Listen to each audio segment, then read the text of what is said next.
Hello my dear. तो आप सभी से मैं रिक्वेस्ट करूंगा और ये रिक्वेस्ट आप सबके लिए ही है, ऐसा नहीं है कि मैं अपने लिए कर रहा हूँ। रिक्वेस्ट ये है कि जो भी सेकेंड ईयर के डियर स्टूडेंट है, आप प्लीज़ पढ़ना शुरू कर दीजिए। आपके 1 महीना के अंदर जो है आपके एग्ज़ाम किसी भी स्टेट में है, आपके 1 महीना में एग्ज़ाम जो है हो जाएंगे सेकेंड ईयर का, समझ गए ना। तो आप पढ़ना शुरू कीजिए। खासकर जो भी राजस्थान, झारखंड, हरियाणा, एमपी, मध्य प्रदेश के स्टूडेंट हैं, उनको ज़रूर जो है ये चीज़ें जो हम चला रहे हैं सुबह 7 बजे सेकेंड ईयर का, उसको ज़रूर फॉलो करना चाहिए। इसमें वो सारे क्वेश्चन आता है जो आपके एग्ज़ाम के लिए मोस्ट VVI है, समझ गए ना। तो आज उसी प्रकार से हम लोग जो लाए हैं MSN 2 के ऊपर लाए हैं। MSN 2 के ऊपर 2-3 प्रश्न लेकर आए हैं। 3 प्रश्न कौन सा है? पहला प्रश्न है कैंसर, कैंसर का कारण, कैंसर का लक्षण, कैंसर कोशिका का प्रकार, ठीक है ना। तो ये कैंसर से रिलेटेड क्वेश्चन सिंपल कैंसर के बारे में पूछेगा। दूसरा प्रश्न जो है हम लेकर आए हैं, वो लेकर आए हैं ब्रेस्ट कैंसर, मतलब स्तन कैंसर के बारे में, समझ गए ना, ब्रेस्ट कैंसर के बारे में। तो ये दोनों पढ़ लेंगे और बाकी जो भी कैंसर के बारे में आपसे पूछेगा तो आप आराम से लिख सकते हैं जब आप किसी एक कैंसर के बारे में जान जाते हैं, तो समझ गए। चलिए, तीसरा हमारे सामने जो क्वेश्चन है मोस्ट VVI क्वेश्चन है MI के बारे में, मायोकार्डियल इन्फारक्शन के बारे में, या इसी को अगर किसी को ये एक्यूट MI होता है तो उसको जो है क्या करते हैं, उसको जो है हार्ट अटैक होता है, समझ गए। तो ये तीनों प्रश्न देखेंगे। चलिए एक एक करके शुरू करते हैं। सबसे पहले जानिए कैंसर होता क्या है। कैंसर जो है होता क्या है, देख लीजिए। कैंसर एक रोग है। सबसे पहले जानिए कैंसर एक डिजीज है जिसमें शरीर के ऊतक अनियंत्रित एवं तीव्र विभाजन कर नवीन कोशिकाओं का गुच्छा बनाते हैं, समझ गए। वह अबूर्द या ट्यूमर का निर्माण करते हैं, समझ गए ना। गुच्छा जो होता है उसे नियोप्लेसिया कहते हैं, समझ गए। देखिए कैंसर सीधा समझिए कि कैंसर एक रोग है। अब एक कैंसर जो हो सकता है या तो संपूर्ण शरीर में भी हो सकता है या फिर जो है शरीर के किसी अंग में भी हो सकता है। जैसे फेफड़ा में होता है फेफड़ा लंग्स कैंसर, मेल में फीमेल में जो होता है सर्विक्स कैंसर होता है, स्तन कैंसर होता है, ठीक है ना, प्रोस्टेट कैंसर होता है, समझ गए, लीवर कैंसर होता है, मतलब तमाम कैंसर हो सकता है। शरीर के जिस भी अंग में कैंसर सेल पकड़ लेगा तो वो उस अंग का कैंसर हो जाता है। ब्लड कैंसर को ल्यूकोमिया बोलते हैं, जिसमें ब्लड में जो है कैंसर का सेल जो है उत्पन्न होने लगता है, समझ गए। तो इस प्रकार से जिस भी शरीर के अंग में कैंसर होता है तो उस शरीर के अंग में, चूँकि हमारा शरीर जो है क्या चीज़ से बना है, ऊतक से बना है, वो ऊतक मिल कर ऊतक से तो बना ही है। ऊतक से पहले जो है ऊतक का बनाने का काम कौन करता है? कोशिका करता है। तो कोशिका जो है बहुत सारे कोशिका विभाजन होता है और वो विभाजन होकर जो है जहाँ भी कोशिका का क्षति होता है वहाँ पे मरम्मत करने का काम करता है नए कोशिका का। तो इसी में शरीर के किसी अंग में अगर इतना ना तेज़ गति से वो कोशिका विभाजन होता है और ये अनियंत्रित होता है और तीव्र गति से होता है, नए नए कोशिका विभाजन होकर जो है बनता है, तो इस कंडीशन में वह जो अनियंत्रित और अत्यधिक वृद्धि तीव्र गति से होता है इस कोशिका में, तो वह कोशिका क्या करता है कि एक इतना न ज़्यादा गुच्छा बना लेता है, एक गुच्छा के रूप में जो है वो जमा होने लगता है और उस अंग में जो है ट्यूमर के रूप ले लेता है और यही जो है आपके कैंसर होता है, समझ गए। चलिए, अथवा दूसरे शब्द में समझिए, कैंसर एक रोग है जिसमें शरीर के किसी अंगों की कोशिकाओं में अनियंत्रित एवं तीव्र विभाजन होते हैं एवं इस अंग के कार्य अनियंत्रित हो जाते हैं। यह अनियंत्रित वृद्धि अन्य अंगों तक प्रसारित हो जाती है जिससे मृत्यु हो जाती है। मतलब या तो ऊतक भी जो है अनियंत्रित रूप से जो है विभाजित होने लगेगा और उसमें वृद्धि होने लगेगा जिससे वो अंग जो है काम करना असमान रूप से प्रभावित होने लगेगा, समझ गए, जिससे व्यक्ति के अंदर जो है ट्यूमर का निर्माण होने लगता है और जो है मृत्यु भी हो जाता है, समझ गए ना। तो ये जो है आपके कैंसर होता है, समझ गए कैंसर। चलिए, इसका कारण क्या होता है देख लीजिए। बहुत ही नॉर्मल कारण होता है। पहला कारण है स्मोकिंग, धूम्रपान। जो व्यक्ति बहुत ज़्यादा धूम्रपान करता है और गलत टेक्निक के साथ धूम्रपान करता है तो उसको जो है ये शरीर में कैंसर होने का डर रहता है, खतरा रहता है। दूसरा कारण है एल्कोहलिज्म। अगर किसी को शराब बहुत ज़्यादा अधिक सेवन करता है तो उसको हो सकता है कैंसर। विशेष दवाओं का सेवन, और एल्कोहलिज्म के तरह ही अगर कोई विशेष दवाओं का सेवन करता है तो उससे जो है कैंसर होने का खतरा रहता है। पराबैंगनी किरणें के संपर्क में अगर अत्यधिक रेडिएशन एक्सरे क्षेत्र में या पराबैंगनी अल्ट्रावायलेट रे के अगर संपर्क में आने से जो है एक कैंसर होता है, समझ गए। चलिए नेक्स्ट हम लोग यहाँ पे देखते हैं खाद्यान्न उत्पादन में कीटनाशक एवं रसायनों का अत्यधिक उपयोग जैसे डीडीटी। अब जैसे खाद्यान्न जहाँ पे अनाज उत्पादन होता है, अगर उसमें ज़्यादा कीटनाशक और रसायनों का अत्यधिक उपयोग करेंगे तो उससे भी जो है क्या होता है, आपके कैंसर होने का खतरा रहता है। क्योंकि आप लोग देखते होइएगा पहले कैंसर वैंसर नहीं था, अब कैंसर क्यों हो गया? क्योंकि पहले जो खाद्य पदार्थ है निकलता था वह बिल्कुल स्वच्छ होता था, लेकिन अब जो है मैक्सिमम जो खाद्य पदार्थ होता है वह जो है रासायनिक पदार्थों कीटनाशक पर ही उपजाया जाता है, तो इसलिए कैंसर भी जो है ज़्यादा अब हो रहा है व्यक्ति में। समझ गए? नेक्स्ट है विकिरणों से संपर्क, रेडिएशन मैंने बताया, जैसे बिजली घर में परमाणु से, एक्सरे से, इस सब से जो है अधिक जो है संपर्क में आने से जो कैंसर सेल है वो उत्पन्न होने लगता है। ठीक है, चलिए नेक्स्ट देखिएगा जैव हथियारों का इस्तेमाल। अगर ज़्यादा बायो वेपन्स का उपयोग करते हैं जैसे मस्टर्ड गैस, एंथ्रेक्स, ये सब जो है ज़्यादा इस्तेमाल करते हैं तो फिर जो है कैंसर सेल नष्ट होगा, और सेल नष्ट होगा तो चूँकि सेल जैसे ही नष्ट होता है तो वहाँ पे नए सेल आता है, तो इन सब चीज़ों से सेल जो है बहुत ज़्यादा नष्ट होता है, तो उससे बहुत ज़्यादा जो है क्षति को पूर्ति भी होना चाहिए। तो इसी कंडीशन में वो सेल जो है इतना ना ज़्यादा वृद्धि हो जाता है कि वह जो है एक गुच्छा बना देता है। समझ गए? नेक्स्ट है अत्यधिक वायु प्रदूषण, जैसे एयर में एरोसॉल का मात्रा हो, कोई ऐसे पार्टिकुलेट मैटर हो, एसओ हो, सीएफसी हो, क्लोरोफ्लोरोकार्बन हो, ये सब जो है वायु में उपस्थित होगा तो हमारे शरीर के द्वारा श्वास के द्वारा अंदर जाएगा और वो कैंसर का रूप लेगा। समझ गए? नेक्स्ट देखिएगा कारण जल प्रदूषण, जल प्रदूषण से भी कैंसर हो सकता है, यानी विभिन्न प्रकार के प्रदूषण से जो है कैंसर होता है। खान पान में भी जो है अनियमितता से कैंसर होता है। समझ गए? वायरस संक्रमण, जैसे CMV संक्रमण, HPV संक्रमण, तो जो है वायरस संक्रमण से भी जो है कैंसर होता है, याद रखिएगा। नेक्स्ट है पारिवारिक इतिहास, फैमिली हिस्ट्री आपका कैसा है उस पर भी डिपेंड करता है। समझ गए? नेक्स्ट है ऑटो इम्यूनी डिसऑर्डर, किसी को अगर उसका शरीर का जो है इम्यूनिटी सिस्टम काम नहीं करता है तो ये ऑटो इम्यूनिटी डिसऑर्डर के कारण भी होता है। ठीक है, अत्यधिक तैलीय भोजन का सेवन करना, अत्यधिक एक्सेसिव जो है ऑयली फूड का यूज करना। ठीक है, गुटखा तंबाकू का सेवन करना, के च्यूइंग। समझ गए? और मोटापा भी इसका रीजन होता है। तो ये 15 पॉइंट है कैंसर होने का। जितना आपका याद हो एग्जाम में 10 पॉइंट 8 पॉइंट जितना भी याद हो लिख दीजिएगा। समझ गए? हालांकि इसमें सब के सब नॉर्मल ही कारण है जो आपके दैनिक जीवन से लेकर जरूरी होता है। समझ गए? चलिए अब हम लोग यहाँ पे देखते हैं कैंसर के नैदानिक लक्षण, मतलब कैंसर का कौन सा लक्षण है बताना है, या कैंसर के चेतावनी चिन्हों को बताएं, वार्निंग साइन ऑफ कैंसर। ठीक है, या फिर कैंसर के चेतावनी देने वाले चिन्ह व लक्षण को बताएं। तो इस तरीक़ा से आपसे कैंसर का लक्षण पूछे या वार्निंग लक्षण या चेतावनी चिन्ह या लक्षण पूछे तो वही होता है। समझ गए? चलिए देखते हैं। सबसे पहले आपको एक चीज़ याद रखना पड़ेगा, इसके वार्निंग यानी सावधानी कौशन द्वारा जो है निम्न प्रकार दर्शाया जाता है। कैंसर का अगर चेतावनी लक्षण या चिन्ह याद करना है तो आपको इंग्लिश का ये कौशन याद रखना पड़ेगा। आप लोग देखते होइएगा जितने भी शिखर गुटखा तंबाकू या सिगरेट होता है तो देखते होइएगा उस पर लिखा होता है कौशन। कौशन क्यों लिखा होता है? तो ये कौशन जो होता है यह चेतावनी चिन्ह होता है, यह वार्निंग से जो है क्या होता है सिम्टम्स होता है, इसीलिए सब डिब्बा पर ये दिया रहता है कि भाई मेरे इस चिन्ह को जरूर जानिए, जरूर पढ़िए। ठीक है, चलिए देखते हैं इसका क्या चिन्ह लक्षण होता है। समझ गए? जैसे देखिए सी कौशन में सी फॉर होता है चेंज इन बॉयल और ब्लैडर हैबिट। समझ गए ना, यानी मल मूत्र उत्सर्जन में परिवर्तन। सी फॉर मल मूत्र उत्सर्जन में परिवर्तन यानी चेंज इन बॉयल या ब्लैडर हैबिट। समझ गए? ये हो गया पहला लक्षण। पहला लक्षण या चिन्ह हो गया कि चेंज इन ब्लावर एंड बावेल एवं ब्लैडर हैबिट, मतलब मल मूत्र में उत्सर्जन में परिवर्तन आने लगेगा जैसे ही कैंसर होता है। समझ गए?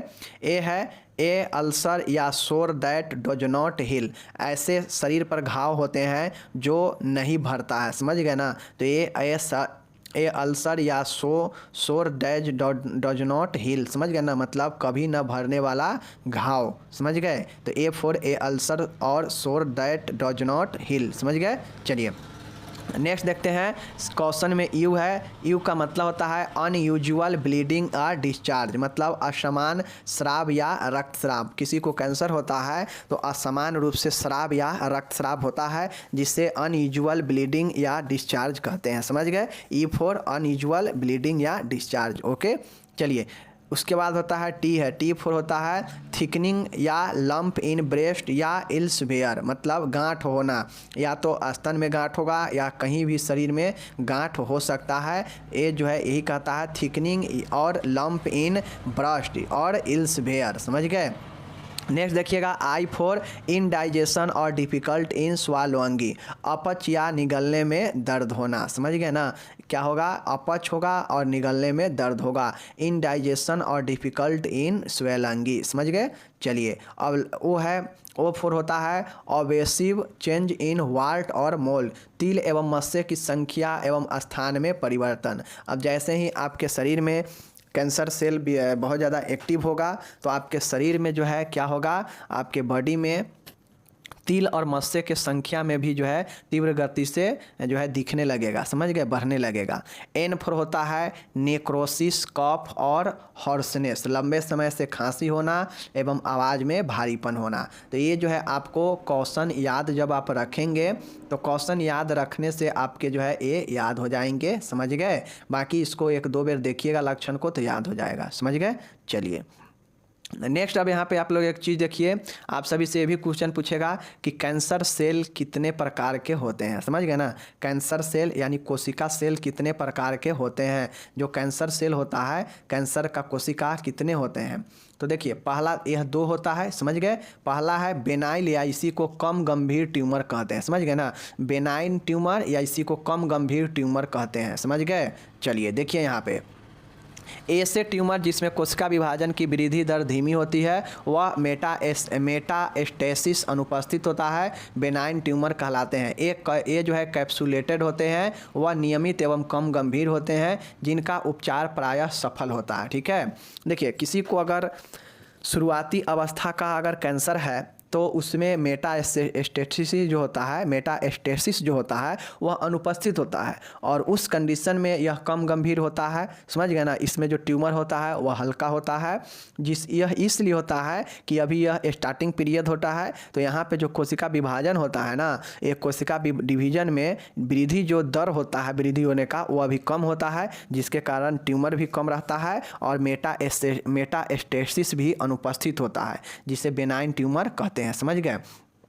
और ये जो होता है कैप्सुलेटेड होता है और यह कम गंभीर व नियमित होता है और इसका उपचार भी जो है सफल होता है। तो ऐसे कैंसर जो अभी शुरुआती अवस्था में है उसका उपचार संभव होता है, लेकिन अगर वो कैंसर बहुत ज़्यादा भयानक हो चुका है तो उसका जो है आपका इलाज संभव नहीं है या काफ़ी कम है, समझ गए। देखिए जिसको हम लोग मेलिग्नेंट या घातक ट्यूमर कहते हैं, समझ गए ना। यह दोनों सेल है, मेलिग्नेंट सेल या फिर बेनाइन सेल, समझ गए ना।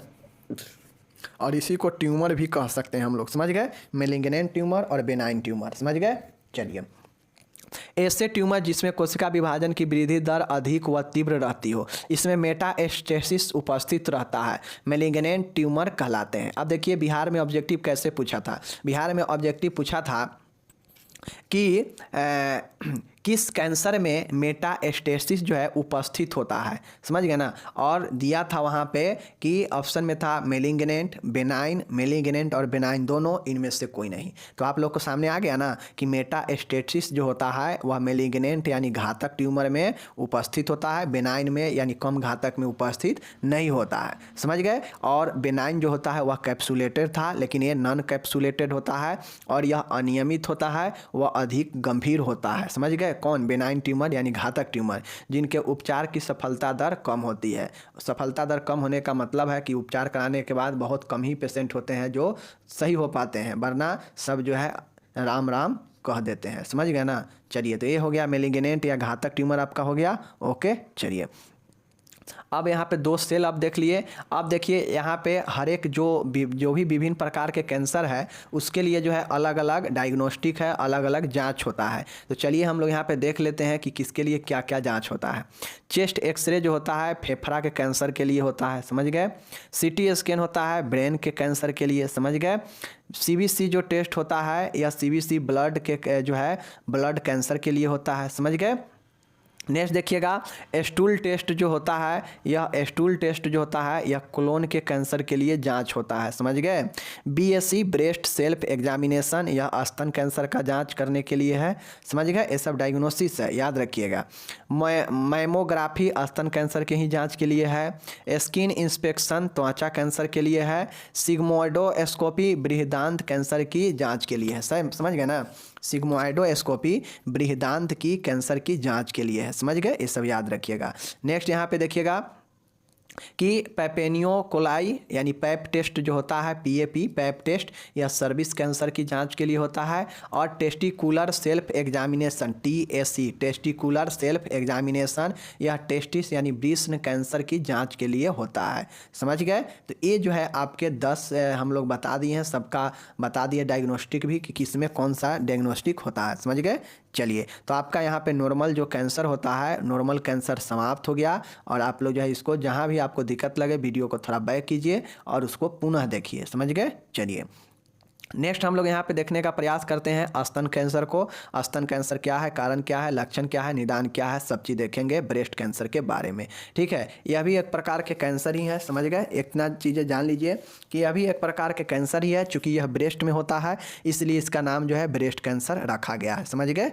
चलिए, अब ये जो ब्रेस्ट कैंसर होता है, ये ब्रेस्ट कैंसर जो होता है आप लोग को पता होना चाहिए कि कैंसर क्यों होता है। तो हम पहले ही भी बताए हैं कि कैंसर किसी भी शरीर के कैंसर, किसी भी शरीर के अंग के बारे में कैंसर के बारे में पूछे तो सीधा लिखिएगा कि उस अंग में कोशिकाओं के अनियमित और अनियंत्रित रूप से और तीव्र गति से कोशिकाओं के विभाजन होने से उसमें जो है वो अंग जो है कार्य करने में असमानता हो जाता है, जिससे जो है उसमें ट्यूमर जो है बनता है और वही जो है क्या होता है, गांठ बना देता है और वही कैंसर हो जाता है, समझ गए। तो यहाँ पे ब्रेस्ट कैंसर है, समझ गए।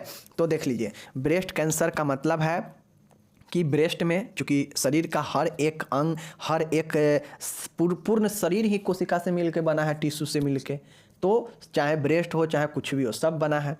तो ऐसे में ब्रेस्ट कैंसर पूछ रहा है तो सिंपल सी बातें हैं कि यह एक रोग है जो कि कैंसर का एक प्रकार है, जो कि ब्रेस्ट कैंसर, जो कि महिलाओं में होने वाला एक जो है स्तन का कैंसर है, जिसमें होता यह है कि इसमें जो कोशिका होते हैं वो असमान रूप से, अनियंत्रित रूप से, तीव्र गति से जो है स्तन में जो है क्या होता है कि कोशिकाओं का विभाजन होता है तीव्र गति से, अनियंत्रित रूप से, जिसके कारण नई कोशिका निर्माण होकर, विभाजित होकर जो है एक गुच्छा बनाता है और वह गुच्छा एक ट्यूमर यानी गांठ के रूप लेता है और इसे ही हम लोग जो है स्तन कैंसर कहते हैं, समझ गए ना। चलिए, ये स्तन कैंसर हो गया। अब यहाँ पे स्तन कैंसर का क्या क्या कारण होता है, कारण भी जान लीजिए। स्तन कैंसर के कुछ प्रमुख कारण निम्नलिखित है। कौन कौन से कारण हैं देख लीजिए। मासिक धर्म कम आयु में प्रारंभ एवं अधिक आयु में बंद होना। स्तन कैंसर होने का कारण होता है कि मासिक धर्म जो है, मेंसेज जो है वह कम आयु में ही प्रारंभ हो जाना और लंबे समय यानी लंबे आयु तक चलना, समझ गए ना। चलिए, नेक्स्ट यहाँ पे देखिएगा, विकिरण से संपर्क में, रेडिएशन। अगर कोई महिला जो है ज़्यादा, अगर कोई गर्ल अगर ज़्यादा विकिरण के संपर्क में रहेगी एक्सरे वगैरह के रूम में, तो जो है उसे ब्रेस्ट कैंसर होने का खतरा रहता है, समझ गए ना। तो इससे बचना चाहिए महिलाओं को। नेक्स्ट है हार्मोनल औषधियाँ लेना। कुछ ऐसे हार्मोनल औषधियाँ लेंगे, जैसे बहुत सारे आज के समय में अपने फिगर बनाने के लिए जो है तरह तरह के दवाइयाँ का यूज करते हैं, समझ गए ना। तो ये चूँकि ये दवाइयाँ हार्मोनल का बना होता है रासायनिक केमिकल के द्वारा, तो ये क्या करता है कि जिस भी अंग के लिए आप दवाइयाँ लेंगे उस अंग में जाकर उस अंग को क्या करता है, बहुत ज़्यादा वहाँ पे कोशिका का एक्टिव करने लगता है, जिससे वो जो है कोशिका वहाँ पे गुच्छा बन जाएगा और हो सकता है ट्यूमर का रूप ले ले। तो ये हार्मोनल औषधियाँ भी इसका कारण होता है, समझ गए। अधिक तेलीय भोजन, अधिक ऑयली फूड लेने से भी होगा। मोटापा है तो इसके कारण भी हो सकता है। उच्च रक्तचाप, हाइपरटेंशन होने से भी हो सकता है। मद्यपान, एल्कोहलिज्म करने से भी हो सकता है, समझ गए। धूम्रपान करने से भी ये होता है, समझ गए। स्तनपान नहीं कराना, अगर आप महिला है और आपके बच्चे को आप अपने जो है स्तनपान नहीं करा रहे हैं तो सबसे बड़ा भूल कर रहे हैं और ये सबसे बड़ा रीजन भी होता है ब्रेस्ट कैंसर का, समझ गए। नेक्स्ट है बार बार संक्रमण अगर हो रहा है तो ये भी हो सकता है। नेक्स्ट है स्तन में सामान्य गांठ होना। अगर स्तन में नॉर्मल जो है, नॉर्मल भी अगर गांठ है और उसको आप जो है अगर हल्के में ले रहे हैं तो धीरे धीरे वही गांठ जो है कैंसर का रूप भी ले सकता है। समझ गए। चलिए नेक्स्ट यहाँ पे देखिए, गर्भाशय एवं अंडाशय कैंसर। ब्रेस्ट कैंसर होने का कारण होता है महिलाओं में यूट्रस का और ओवेरियन कैंसर का भी होना। समझ गए। स्तन में चोट लगना, ब्रेस्ट ट्रॉमा, अगर स्तन में चोट लगा है किसी भी कारण से तो ये भी रीजन बनता है कि व्यक्ति में हो सकता है कैंसर। समझ गए। चलिए तो यहाँ पे तो आप लोग देख लिए विभिन्न प्रकार के चीज़ें, विभिन्न चीज़ें देख लिए जिसके कारण ब्रेस्ट कैंसर, स्तन कैंसर हो सकता है। अब हम इसके लक्षण देखेंगे कि किसी को अगर ब्रेस्ट कैंसर होता है तो उसमें क्या क्या जो है लक्षण दिखाई पड़ता है। समझ गए ना। देख लीजिए, पहला स्तन जो है सूज जाएगा, सूजन हो जाएगा, एडिमा इन ब्रेस्ट। समझ गए। दूसरा है स्तन में गांठ होगा। समझ गए ना। तो ये भी चीज़ें होगा। लंप इन ब्रेस्ट, स्तनों से असमान स्राव होगा, स्तन से क्या होगा, एबनॉर्मल सिक्रेशन होगा। समझ गए। चलिए नेक्स्ट यहाँ पे देखिए आप लोग, स्तन की सममिति परिवर्तित होना, मतलब जो स्तन है उसके आकार में चेंज आ जाएगा, बदलाव आ जाएगा। ठीक है। निपल के चारों ओर पपड़ी बन जाना, जो निपल होता है, ए निपल है, इस निपल के जो है चारों ओर क्या होगा, पपड़ी बन जाएगा। इस निपल के ओर चारों ओर जो है पपड़ी बन जाएगा। समझ गए ना, इस टाइप से। समझ गए। चलिए नेक्स्ट है बुखार हो सकता है। समझ गए। स्तन में जलन, बर्निंग इन ब्रेस्ट हो सकता है, स्तन में खुजली भी हो सकता है, रोगी को अपने हाथों से गठ्ठी महसूस कर सकता है। रोगी जो है अपने हाथों से छूने पर उसे जो है गांठ जो है महसूस हो सकता है। समझ गए। तो ये सब जो है लक्षण दिखाई देता है ब्रेस्ट कैंसर वाले को। ओके। चलिए अब नेक्स्ट यहाँ पे एक चीज़ देखिए, उपचार में क्या क्या इसका उपचार संभव है। किसी को अगर ब्रेस्ट कैंसर होता है तो उसमें जो है क्या क्या जो है उपचार संभव है। ठीक है। चलिए, शल्य चिकित्सा अर्थात मैस्टेक्टोमी इस कैंसर का सर्वाधिक उपयुक्त उपाय है। मैस्टेक्टोमी कई प्रकार की होती है। समझ गए। देखिए, ये जो ब्रेस्ट कैंसर होता है ना, तो ब्रेस्ट में जो सर्जरी किया जाता है वो होता है मैस्टेक्टोमी। समझ गए ना। तो ये जो मैस्टेक्टोमी होता है ये जो है सर्वाधिक इस कैंसर का उपयुक्त उपाय है, इलाज है। समझ गए। मैस्टेक्टोमी जो होता है, आप लोग से एक अलग क्वेश्चन भी पूछता है 10 नंबर में कि मैस्टेक्टोमी होने से पूर्व, मैस्टेक्टोमी होने के दौरान और मैस्टेक्टोमी होने के बाद नर्सिंग देखभाल बताइए। तो उसको हम लोग अगले वीडियो में करेंगे। अभी यहाँ पे देखिए उपचार में जानना है तो ब्रेस्ट कैंसर के उपचार में सर्वाधिक जो उपयोग होने वाला है वो है आपका मैस्टेक्टोमी। समझ गए। चलिए, अब जो मैस्टेक्टोमी होता है यह अलग अलग जो है मैस्टेक्टोमी अलग अलग है। समझ गए। कई प्रकार के होता है। देख लीजिए, पहला मैस्टेक्टोमी है, पहला है लंपक्टोमी। समझ गए ना, लंपेक्टोमी। उसके बाद है partial mastectomy, radical mastectomy, segmental mastectomy. ठीक है ना। और टोटल मैस्टेक्टोमी। टोटल मैस्टेक्टोमी का मतलब होता है कि पूर्ण रूप से इसमें स्तन को काट के हटा देना। पार्शियल मैस्टेक्टोमी का मतलब होता है कि जो भाग ग्रसित है केवल उसी भाग को हटाया जाएगा। समझ गए। तो इस प्रकार से मैस्टेक्टोमी का अलग अलग प्रकार है, देख सकते हैं। लंपेक्टोमी है, पार्शियल मैस्टेक्टोमी है, रेडिकल मैस्टेक्टोमी है, सेगमेंटल मैस्टेक्टोमी है और टोटल मैस्टेक्टोमी है। ओके। चलिए, तो ये तो आप लोग समझ गए यहाँ पे। चलिए अब नेक्स्ट यहाँ पे आप लोग यहाँ पे देखिए, एक और है एक्जिलरी नोड डिसेक्शन। समझ गए ना, एक्जिलरी नोड डिसेक्शन, ये भी जो है एक प्रकार का सर्जरी उपचार है। समझ गए। चलिए नेक्स्ट उपचार में देखिए कुछ अन्य उपचार भी है। जैसे आप लोग जानते हैं कि कैंसर के लिए जो है रेडिएशन थेरेपी भी दिया जाता है। समझ गए ना, जिसमें विकिरण के द्वारा जो कैंसर सेल होता है उस पर विकिरण रेडिएशन डाला जाता है और उसके द्वारा जो है उस सेल को तोड़ने का काम किया जाता है रेडिएशन के द्वारा। ठीक है। चलिए नेक्स्ट यहाँ पे देखिएगा कीमोथेरेपी। अब आप लोग जानते हैं कीमोथेरेपी भी हम लोग पढ़ेंगे। कीमोथेरेपी जो है यह भी, इसमें जो है दवाइयों के द्वारा कैंसर सेल को, उसके गुणों को नष्ट किया जाता है, वृद्धि को रोका जाता है। समझ गए। तो ये कीमोथेरेपी होता है। तो ये दोनों अन्य उपचार है। समझ गए। और आपका यहाँ पे ब्रेस्ट कैंसर समाप्त होता है। नर्सिंग देखभाल की बात रह गई तो मैस्टेक्टोमी, नर्सिंग देखभाल, प्री मैस्टेक्टोमी और पोस्ट मैस्टेक्टोमी दोनों में 10 नंबर के क्वेश्चन पूछता है, तो उसको एक दिन हम लोग देखेंगे। समझ गए। चलिए नेक्स्ट अब हम लोग यहाँ पे एक शानदार जानदार क्वेश्चन देखने वाले हैं। मायोकार्डियल इन्फारक्शन या अरक्तता या हार्ट अटैक के बारे में। देखिए जहाँ भी अगर आपको दिखा आ जाए MI, समझ जाइएगा मायोकार्डियल इन्फारक्शन, समझ गए ना। इन्फारक्शन का मतलब होता है अरक्तता, मतलब रक्त की कमी, रक्त का जो है न होना, अरक्तता, समझ गए ना। और जब हार्ट में रक्त का कमी होता है तो जो है उस कंडीशन में हार्ट अटैक आता है, समझ गए। और यही जो है मायोकार्डियल इन्फारक्शन होता है। नाम से स्पष्ट हो रहा होगा मायोकार्डियल, और आप लोग एक नाम सुने होंगे मायोकार्डियम, समझ गए ना, मायोकार्डियम। मायोकार्डियम ये जो है क्या होता है, हृदय का मध्य का परत है। और आप लोग को पता है कि मध्य परत में जो होता है यहीं पे ब्लड जो है क्या होता है, हार्ट को आता है, समझ गए ना, कलेक्ट करता है हार्ट को, समझ गए। चलिए अब यहाँ पे देख लीजिए मायोकार्डियल इन्फारक्शन क्या होता है, देख लीजिए यहाँ पे एक चीज़ देख लीजिए।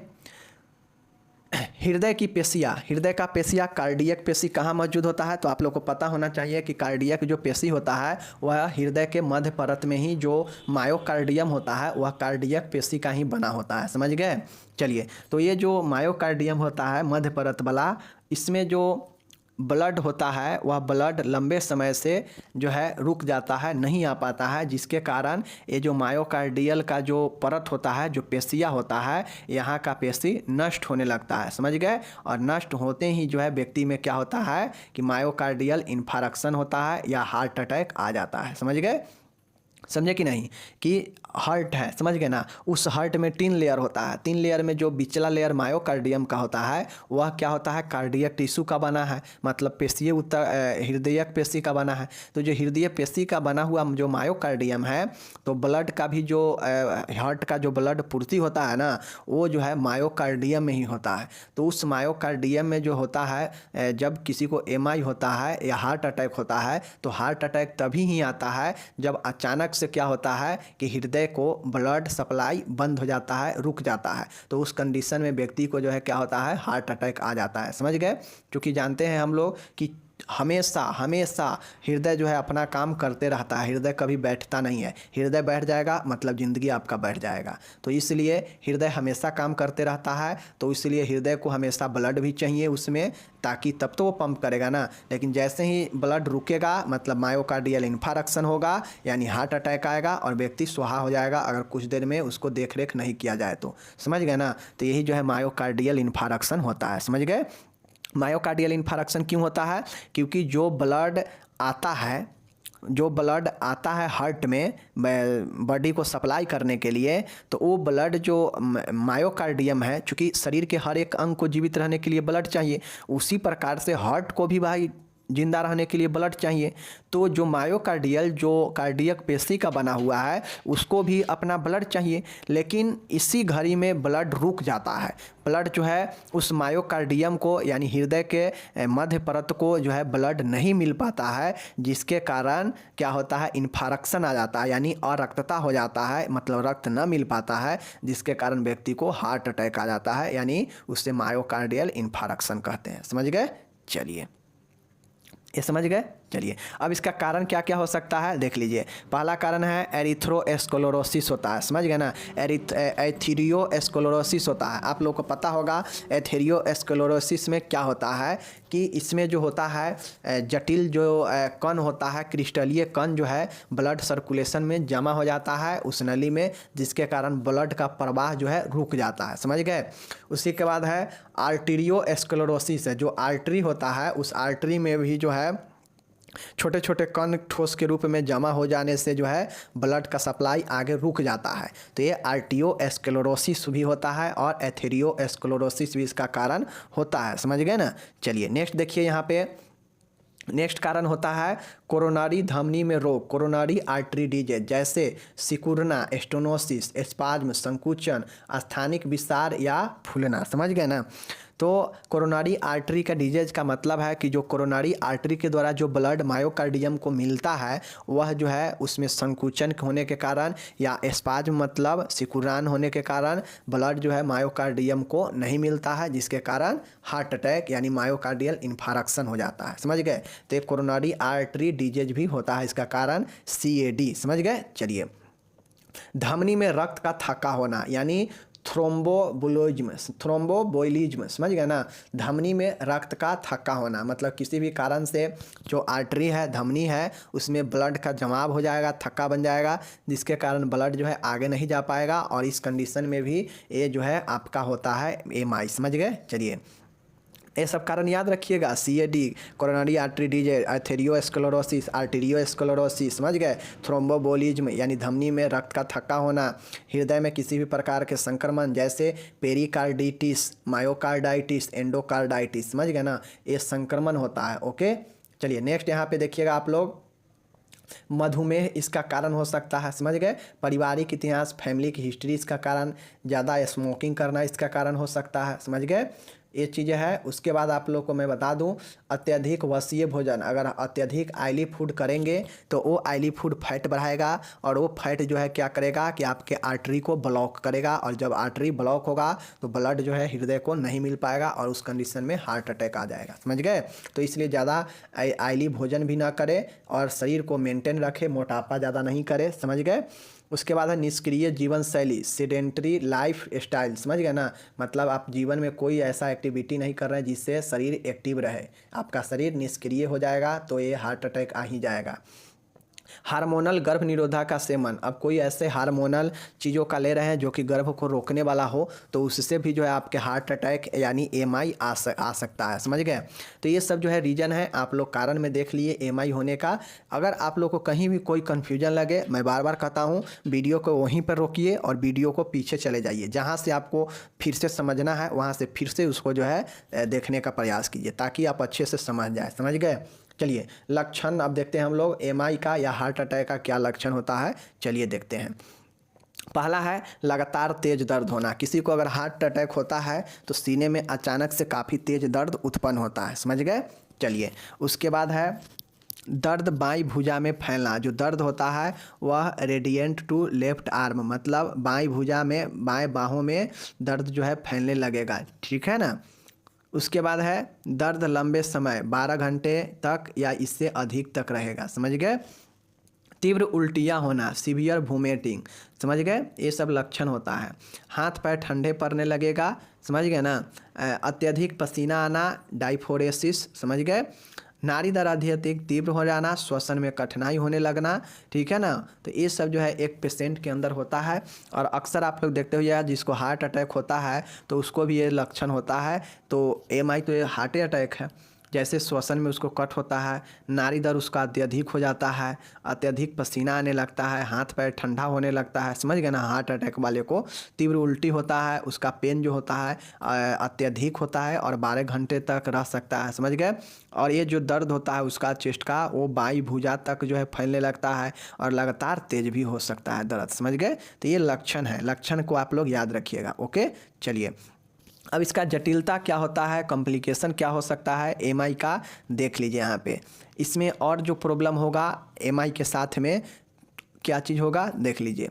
कार्डियक अर्थेमिया हो सकता है, हार्ट फेलुअर हो सकता है, और कार्डियोजेनिक शॉक लग सकता है, और लेफ्ट वेंट्रिकुलर रैप्चर हो सकता है, LVR लेफ्ट वेंट्रिकुलर रैप्चर हो सकता है, या वेंट्रिकुलर एनोरिज्म हो सकता है, या थ्रोम्बोबोलिज्म हो सकता है, फिर लास्ट में डेथ हो सकता है। तो ये सब जो है हो सकता है आपके जटिलता में, cardiac arrhythmia, heart failure, cardiogenic shock, left ventricular rupture, उसके बाद वेंट्रिकुलर एनोरिज्म, थ्रोम्बोबोलिज्म और डेथ। तो ये याद रखिएगा। ओके चलिए इसका निदान क्या हो सकता है, निदान चलिए हम लोग बताते हैं। पहला है फिजिकल एग्जामिनेशन, समझ गए ना, शारीरिक जांच, इतिवृत्ति हिस्ट्री कलेक्शन लेना, जो लक्षण होगा जैसे चेस्ट का दर्द हो गया, या फिर जो है सांस तेज धड़कन हो जाएगा, सांस कम हो जाएगा, तो ये सब जो लक्षण होता है इसका भी जांच किया जाएगा, ठीक है। साथ में रक्त जांच किया जाएगा, उसके बाद ईसीजी कराया जाएगा, इलेक्ट्रोकार्डियोग्राम ईसीजी करवाया जाएगा, समझ गए। कोरोनरी एंजियोग्राफी होता है, जिसको अगर हार्ट अटैक चेस्ट में प्रॉब्लम होता है तो उसके कोरोनरी का एंजियोग्राफी भी कराया जाता है, समझ गए। सीरम एंजाइम का स्टडी किया जाता है, जो ब्लड में जो सीरम है उसका एंजाइम का जो है स्टडी किया जाता है, मतलब अध्ययन, मतलब वही जांच किया जाता है सीरम एंजाइम का, समझ रहे हैं ना। चलिए मायोकार्डियल में जो होता है, मायोकार्डियल इन्फारक्शन में एसटी सिगमेंट में परिवर्तन होता है, समझ गए। मायोकार्डियल इन्फारक्शन में एसटी जो है सिगमेंट में परिवर्तन होता है, समझ गए। चलिए अब इसका उपचार देखिए, उपचार इसका क्या क्या होता है चलिए देखते हैं। पहला उपचार यहाँ पे देखिए, रोगी को थ्रोम्बोलाइटिक एजेंट दिए जाते हैं, समझ गए, जैसे स्ट्रेप्टोकिनेज, इनोपेरिन, क्लैक्सन 0.36 ग्राम। देखिए पेशेंट को जो है थ्रोम्बोलाइटिक एजेंट देते हैं स्ट्रेप्टोकाइंस से, समझ गए, और इनिजापेरिन, एनोक्सापेरिन 0.6 mg दिया जाता है जो कि थ्रोम्बोलाइटिक एजेंट है, और स्ट्रेप्टोकिनेस दिया जाता है जो कि थ्रोम्बोलाइटिक एजेंट है। ओके चलिए, रोगों को एंटीप्लेटलेट ड्रग दी जाती है जैसे एस्पिरिन, एंटीप्लेटलेट समझ गए ना, एंटीप्लेटलेट ड्रग दिया जाता है जैसे एस्पिरिन, समझ गए, ये जो है एंटीप्लेटलेट दवाई है। ओके, तीसरा जो इसमें उपचार होता है वह रोगी को नाइट्रेट्स ड्रग सबलिंगुअल या आईवी दी जाती है जिससे तीव्र दर्द कम हो जाता है, समझ गए ना। किसी को अगर चेस्ट में बहुत ज़्यादा तेज़ दर्द होता है तो उस कंडीशन में उसे जो है आईवी माध्यम से जो है नाइट्रेट ड्रग देते हैं, जो सबलिंगुअल या आईवी मार्ग से देते हैं जिससे तीव्र दर्द कम हो जाता है। ओके, रोगी को आवश्यकता अनुसार ओपियड एनाल्जेसिक या सीडेटिव्स दिए जाने चाहिए जैसे मॉर्फिन सल्फेट, समझ गए ना। मॉर्फिन सल्फेट जो होता है यह ओपियड एनाल्जेसिक या सीडेटिव दवाइयाँ होता है, समझ गए। चलिए नेक्स्ट देखिएगा, यहाँ पे रोगी को नम ऑक्सीजन देनी चाहिए, समझ गए, नम ऑक्सीजन देनी चाहिए क्योंकि यहाँ पे ऑक्सीजन का कम होता है, श्वसन में प्रॉब्लम होता है। बी ब्लॉकर ड्रग मेट्रोप्रोलोल देना चाहिए, बीटा ब्लॉकर को तोड़ने वाला बीटा ब्लॉकर्स ड्रग देना चाहिए मेटोप्रोलोल, समझ गए। कैल्शियम चैन ब्लॉकर्स दवाइयाँ देना चाहिए वेरापेमिल, समझ गए ना, वेरापेमिल जो कि एक कैल्शियम चैन ब्लॉकर ड्रग है, ये भी दिया जाता है, समझ गए। उसके बाद है 8वां देखिएगा, यहाँ पे इस रोग के रोगी का उपचार ICU intensive coronary care unit में भर्ती किया जाता है, समझ गए ना, ध्यान रखिएगा, ICU intensive coronary care unit में भर्ती किया जाता है जिसको हार्ट अटैक आता है, समझ गए। रोगी की आवश्यकता अनुसार सर्जरी भी की जाती है जैसे कैबेज कोरोनरी आर्टरी, समझ गए ना, बाईपास ग्रेफ्टिंग, ये जो है CABG किया जाता है या फिर PTCA परक्यूटेनियस ट्रांसम्यूनल कोरोनरी एंजियोप्लास्टिक, समझ गए, PTCA परक्यूटेनियस ट्रांसम्यूनल कोरोनरी एंजियोप्लास्टिक, समझ गए। तो ये 2 सर्जरी होता है पेशेंट में। ओके, अब नर्सिंग प्रबंध देख लीजिए। अब आप लोग को मैं पता है, मैं बार बार बताता हूँ, नर्सिंग प्रबंध डिटेल में लिखना पड़ेगा। नर्सिंग प्रबंध में आप लोग अगर कंजूसी कीजिएगा तो फिर दिक्कत होगा। देखिए यहाँ पे कैसे लिखा है नर्सिंग प्रबंध, जैसे हम लोग अभी ऊपर में देखे हैं कि दर्द होगा तो दर्द के लिए जो है तीव्र दर्द के लिए भी यहाँ पे प्रबंध करेंगे, तो दर्द कैसे कैसे कम करेंगे एज ए नर्स आपको लिखना है, समझ गए। नेक्स्ट है यहाँ पे ऑक्सीजन का भी कम है, ऊपर देखे हैं कि ऑक्सीजन का कम होता है जिससे व्यक्ति को सांस फूलता है, समझ गए ना, तो और ब्लड का सर्कुलेशन भी कम होता है, तो ऑक्सीजन के लिए क्या करेंगे इसका देखभाल करते हैं, दूसरा पॉइंट, समझ गए। ये हो गया, ऐसे ही पॉइंट बनता है और इसके अंदर जो है ऐसे ही लिखा जाता है, समझ गए ना। 4-5 पॉइंटें बनाइए बीमारी से रिलेटेड और उसमें लिखते चलिए। कार्डियक आउटपुट कम होना, अब यहाँ पे पेशेंट का जो कार्डियक आउटपुट होना चाहिए, जो कार्डियक का रिजल्ट होना चाहिए आउटपुट में, वो कम हो जाता है, तो उसको कैसे मेंटेन करेंगे, क्या क्या करेंगे कार्डियक आउटपुट बनाने के लिए, तो ये चीज़ें करना पड़ेगा, समझ गए ना। चलिए उसके बाद चौथा पॉइंट है यहाँ पे देखिए, रोगी का व्यथित होना, चूँकि यहाँ पे रोगी जो होता है वह रोगी बहुत ज़्यादा डर जाता है, बहुत ज़्यादा बेचैन हो जाता है, तो इसलिए रोगी को जो है नर्स के साथ अच्छा व्यवहार बना रहे, इसलिए जो है रोगी को व्यथित होने से बचाना चाहिए, ठीक है ना, परेशान होने से। और लास्ट पॉइंट यहाँ पे देखिएगा, जटिलताओं की संभावना, लास्ट पॉइंट है यहाँ पे अन्य देखभाल भी हो सकता था या यहाँ पे जटिलताओं की संभावना दे दिया है, तो ये भी सही है। तो जटिलता का जो संभावना होगा उससे जो है रोकेंगे, उसको देखभाल करेंगे और उसको जो है ज़्यादा से ज़्यादा कम जो है जटिलता उसके अंदर हो पाए, इस पर ध्यान रखते हैं, समझ गए। तो ये जो है इसी प्रकार से 5 पॉइंट यहाँ पे है, इसी प्रकार से 4 पॉइंट, 5 पॉइंट, 6 पॉइंट, जितना पॉइंट आपको उस बीमारी में मेन पॉइंटें नज़र आए उसको उठा लीजिए और पॉइंट में बांट दीजिए और उसके अंदर उसको कैसे जो है दूर करेंगे, देखभाल उसमें करेंगे, उसमें जो है लिखते चलिएगा, ठीक है। चलिए बाकी मिलेंगे अगले वीडियो में, तीनों क्वेश्चन हम लोग अच्छे से देख लीजिए। मैं यही कहूँगा कि आप लोग 1 बार 2 बार रिवीजन करते चलिए पीछे के चीज़ों को, ताकि आगे आप न भूलें। ओके, धन्यवाद।